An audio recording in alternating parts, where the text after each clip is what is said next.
स्वागत है आप सभी का एलएस एनएल क्लास में। तो मुझे उम्मीद है आप लोग बहुत अच्छे से होंगे और पढ़ाई भी अच्छे से कर रहे होंगे।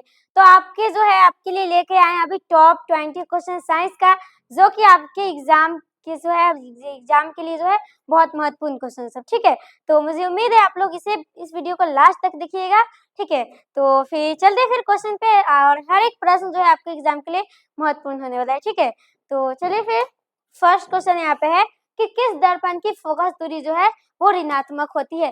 तो किस दर्पण की जो है वो फोकस दूरी ऋणात्मक होती है? तो याद है ना, अवतल दर्पण की। और जो है धनात्मक किसकी होती है? तो धनात्मक किसकी होती है? उत्तल की होती है ना, बी ऑफ सी। ठीक है, नेक्स्ट प्रश्न आपका यहाँ पे है कि दर्पण की फोकस दूरी एफ और वक्रता त्रिज्या आर में जो है क्या संबंध है? तो दर्पण की फोकस दूरी एफ और वक्रता त्रिज्या आर में जो है वो क्या संबंध है? तो याद रखिएगा आपका जो है बी ऑप्शन बिल्कुल ही सही जगह। नेक्स्ट प्रश्न आपका यहाँ पे है कि सामान्य दृष्टि के लिए स्पष्ट दृष्टि की जो है वो न्यूनतम दूरी कितनी होती है? तो कितनी होती है? तो आप लोग को बहुत अच्छे से याद होगा, 25 सेंटीमीटर होती है ना। नेक्स्ट प्रश्न आपका यहाँ पे है कि श्वेत प्रकाश का कौन सा रंग जो है किसी प्रिज्म से होकर गुजरने के पश्चात सबसे कम झुकता है? तो कौन सा रंग जो है वो सबसे कम झुकता है? तो लाल, ऑप्शन नंबर सी। नेक्स्ट प्रश्न आपका यहाँ पे है कि मानव आंख की रेटिना द्वारा बनाई गई छवि होती है। तो मानव आंख की जो है रेटिना द्वारा बनाई गई छवि वास्तविक और उल्टा होता है ना। चलिए नेक्स्ट प्रश्न है कि आकाश का रंग नीला प्रतीत होता है। तो आकाश का रंग जो है वो किसके कारण नीला प्रतीत होता है? तो प्रकाश के प्रकीर्णन के कारण।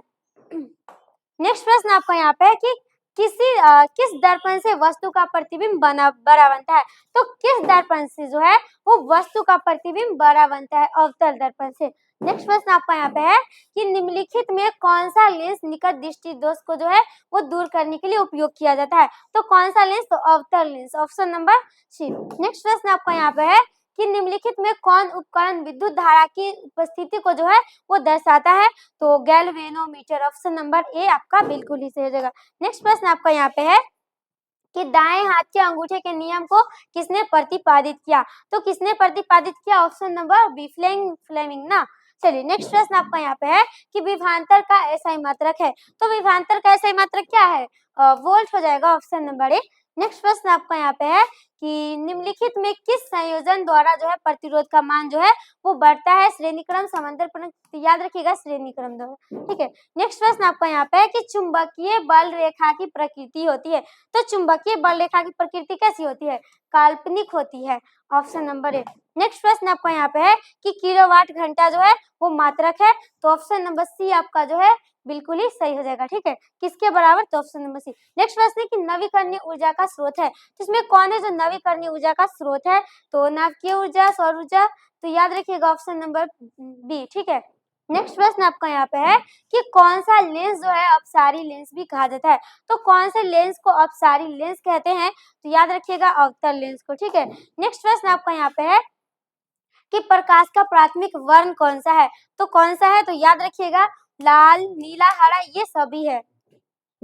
नेक्स्ट प्रश्न यहाँ पे है कि निम्नलिखित में जो है कौन नेत्र का रंगीन भाग होता है? तो इसमें कौन है जो नेत्र का जो है वो रंगीन भाग होता है? तो याद रखिएगा आइरिस। और नेक्स्ट प्रश्न है कि एक एचपी बराबर जो होता है वो कितना होता है? तो 746 वाट, ऑप्शन नंबर ए आपका जो है बिल्कुल ही सही हो जाएगा। और नेक्स्ट प्रश्न है कि विशालक जो है शीशा मैग्नीफाइंग ग्लास होता है, तो कौन सा लेंस होता है इसमें? तो ये क्वेश्चन का जवाब जो है आप लोग को कमेंट में बताना है। ठीक है, तो फिर मिलते हैं नेक्स्ट क्लास में, तब तक के लिए जय हिंद, जय भारत।